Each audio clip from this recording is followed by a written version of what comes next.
in this channel, we have been talking about hydraulic modeling, about how to use a software like EPANET, like WaterGEMS, to design water distribution networks or to design water supply networks.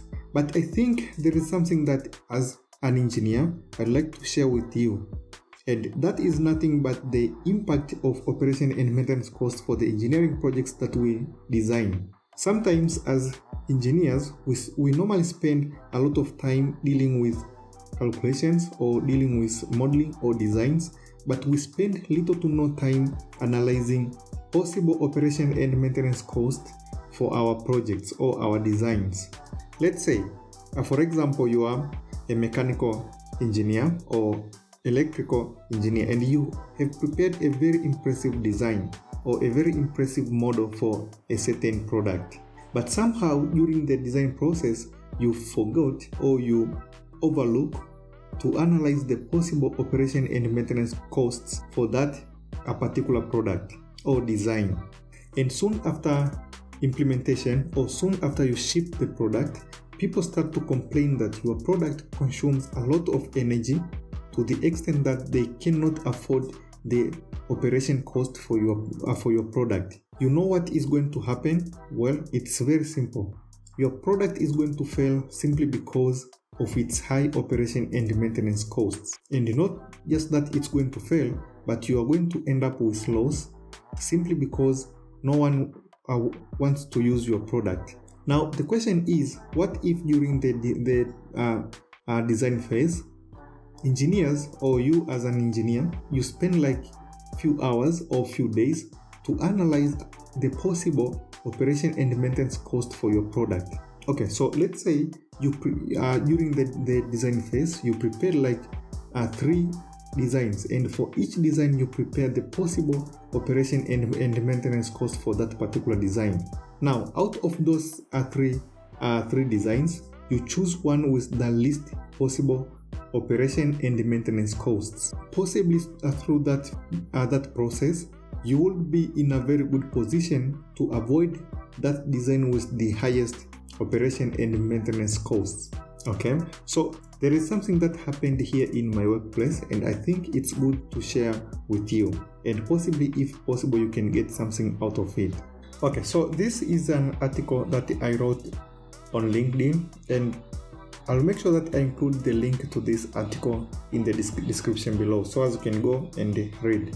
So just in brief, as water engineer, sometimes it is my responsibility to go and visit the existing water projects and at least to share or to collect the challenges that these people are getting. Okay, so one day I came across this pumping water scheme, and among several problems that they mentioned, one of the key problems that they were complaining about was high fuel cost. Okay, so the cost of operating that particular water pump was quite high, and according to them, for each day they need to buy at least 80 liters of diesel for pumping water. And not just that, for each day this pump operates not less than 8 hours and for 6 days a week. Just in brief, at the price of 1 liter in that area is around 0.94 USD. Okay, so I'll make sure that I include the link to this article so as you can go and read. But just in brief, for one day, they need to use not less than 75 USD just for fuel. Okay, so this is the fuel cost per day. So for 6 operating days a week, they need not less than 471 USD just for buying fuel to run this particular water pump. And not just that, for each month they need not less than 1,800 USD just to buy fuel. Okay, remember, these people, they were complaining about the high fuel cost that they normally incur to run this particular water pump. Okay, so for 1 month they need not less than 1,800 USD to buy fuel for running this water pump. So this is for 1 month. Now for 1 year they need not less than 21,000 USD. This is just for fuel alone, okay? And remember, we are talking about the least developed country. So if this pump operates for a period of 10 years, the cost for buying fuel for 10 years is going to be 216,000 USD. Okay, so not less than 216,000 USD. But the issue here was nothing but these people, they were complaining about the high fuel cost for running this pump. Okay, so the question is, what if during the design phase, the engineers sit down and say, like, this is the design number one. If we opt to go with generators, this is going to be the cost. Okay, so in a simple language, if we opt to use generators, if this pump operates for 10 years, this is going to be the cost. Okay, 216,000 USD for 10 years. And the other option could be like, this is the design, and if we use the solar, this is going to be the operation and the maintenance cost for this particular water pump. Okay, so if you can use a simple logic, you can see that if they would compare operation and maintenance costs for generators and for solar, possibly generator would have not been selected as a source of power because it has high operation and maintenance costs compared to solar. Okay, so that is number one.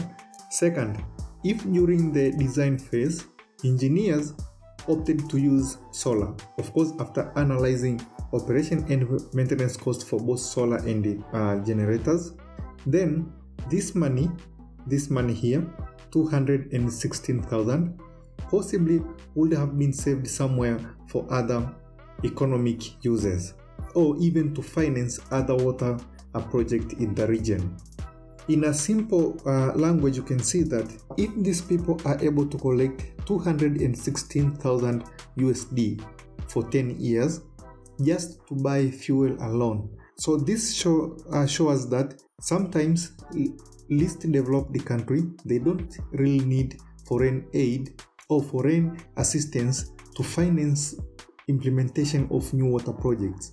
The projects that exist, sometimes they are more than enough to finance some new, a small to medium water project. So instead of relying foreign aid or foreign assistance to finance new water project, if we have good designs with least operation and maintenance cost, possibly we will be able to finance our own water projects. And lastly, you need to keep it in mind that yes, it is very important that we need to have well optimized designs, and it is very important that we need to spend enough time to optimize our design or models. But a product with well optimized design is nothing or is useless if it has high operation and maintenance costs. Again, if you're new here, don't forget to hit that subscribe button, and if you get something out of this video, don't forget to hit that like button, and don't forget to share this video with your friend. With that being said, I'll see you in the next video. Thank you.